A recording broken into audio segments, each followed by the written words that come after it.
સુદામાજી આપતા નથી, કારણ કે ત્યારે રુક્ષ્મણીજી કહેવા લાગ્યા, પ્રભુ તમે કેમ આવું કરો છો? ત્યારે ભગવાન કહે છે કે ખાવા પીવાની વસ્તુમાં સુદામા પહેલાંથી આવો છે, ખાવાનું આપે નહીં, પોતે એકલો બધું ખાઈ જાય છે. ભગવાને પોટલી પડાવી લીધી.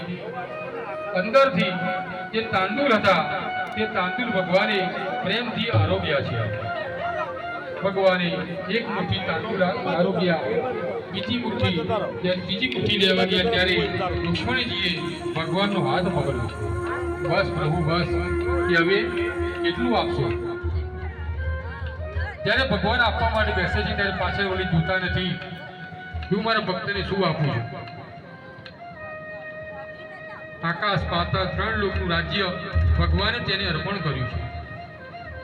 જ્યારે સ્વર્ગ અને વૈકુંઠ બાકી હતું ત્યારે રુક્ષ્મણીજીએ ભગવાનનો હાથ પકડી અને બધું તે પાછું લઈ લીધું છે. જો ભગવાન બીજી મુઠ્ઠી ખાત તો વૈકુંઠ અને સ્વર્ગલોક બંને તે સુદામાજીને અર્પણ થઈ જાત. સુદામાજીને સેવા કરી છે,